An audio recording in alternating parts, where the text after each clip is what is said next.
And next up on here, well, first of all, there was some type of performance of the Wrestlemania theme song or something like that.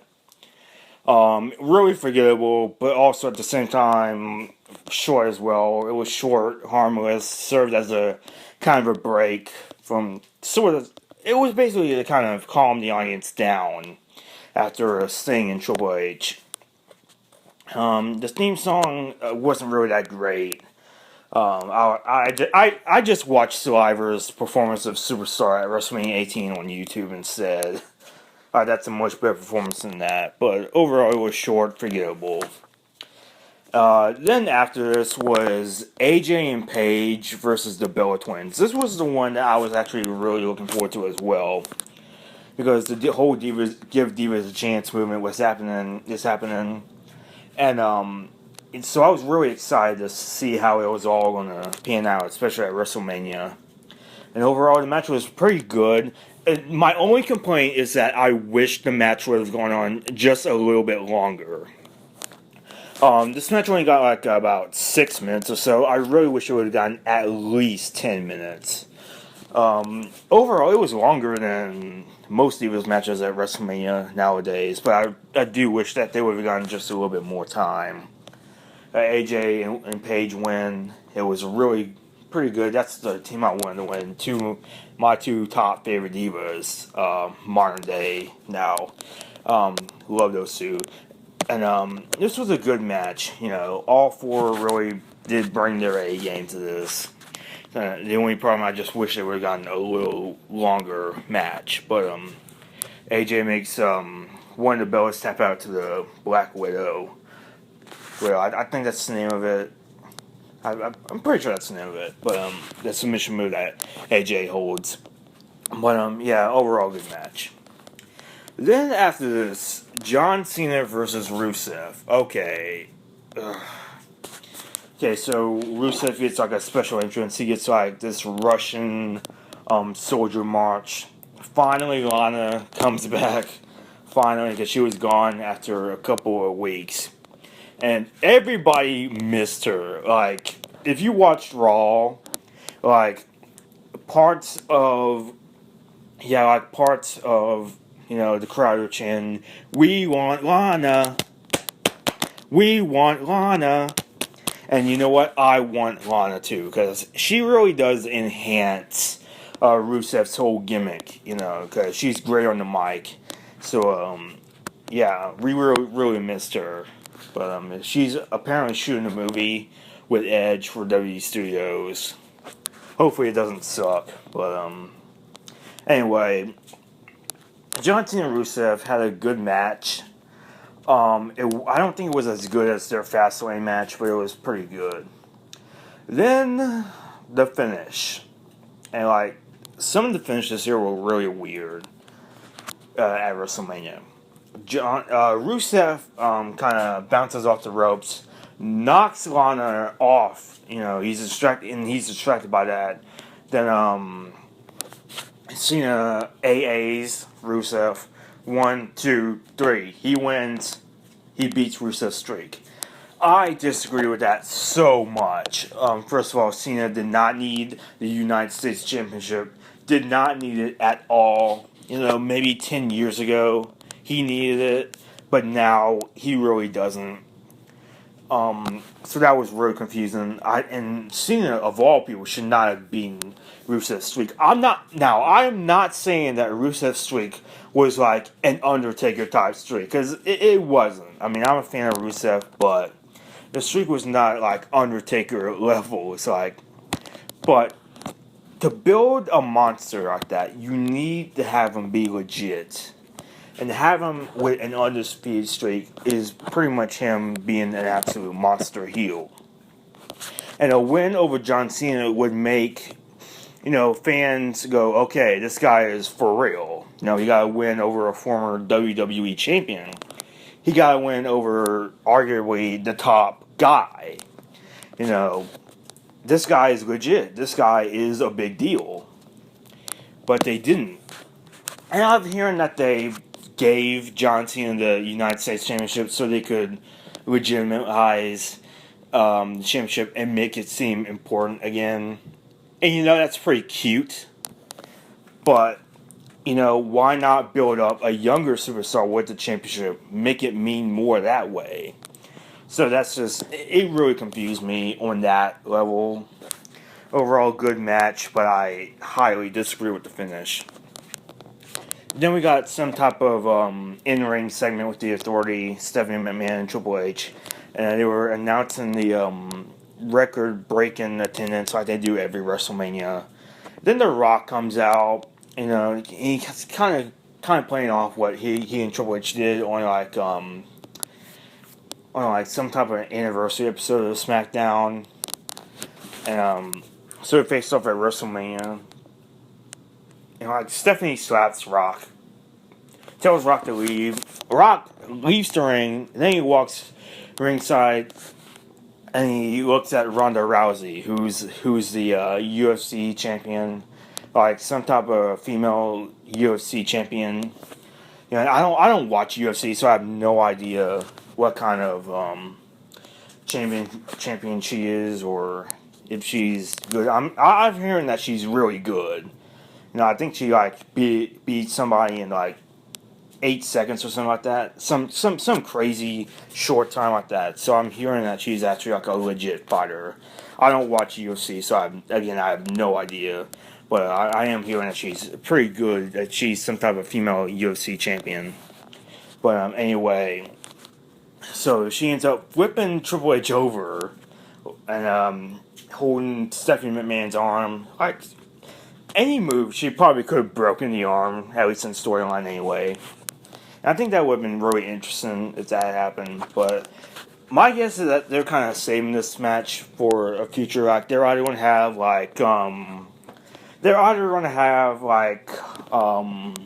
Triple H and Stephanie McMahon versus Rock and Ronda Rousey in some type of mixed tag match, or they're going to do Stephanie McMahon versus Ronda Rousey at some big event, either SummerSlam or WrestleMania next year. So that was a pretty good segment. It was very obviously a time killer. It was very obviously a way to kill some time, but overall it was entertaining. Then the Undertaker versus Bray Wyatt, and I did sort of have reservations about this match because Undertaker was defeated last year, so it kind of takes away some of the mystique. And then Taker's physical condition wasn't that great last year, so I had no idea how it was going to be this year. Luckily, this match was actually really good, exceeded my expectations. Taker was in much better shape this year. Here, pretty much looked like he did kind of 12 years ago, because he appeared with the trench coat and the hat. But his hair wasn't spiked like it was back in the Biker Taker days. But it might as well have been. It was short hair, but it was almost like his appearance at WrestleMania 19, I thought. And he also had the leather pants too, which I don't think he had worn since WrestleMania 21, I think.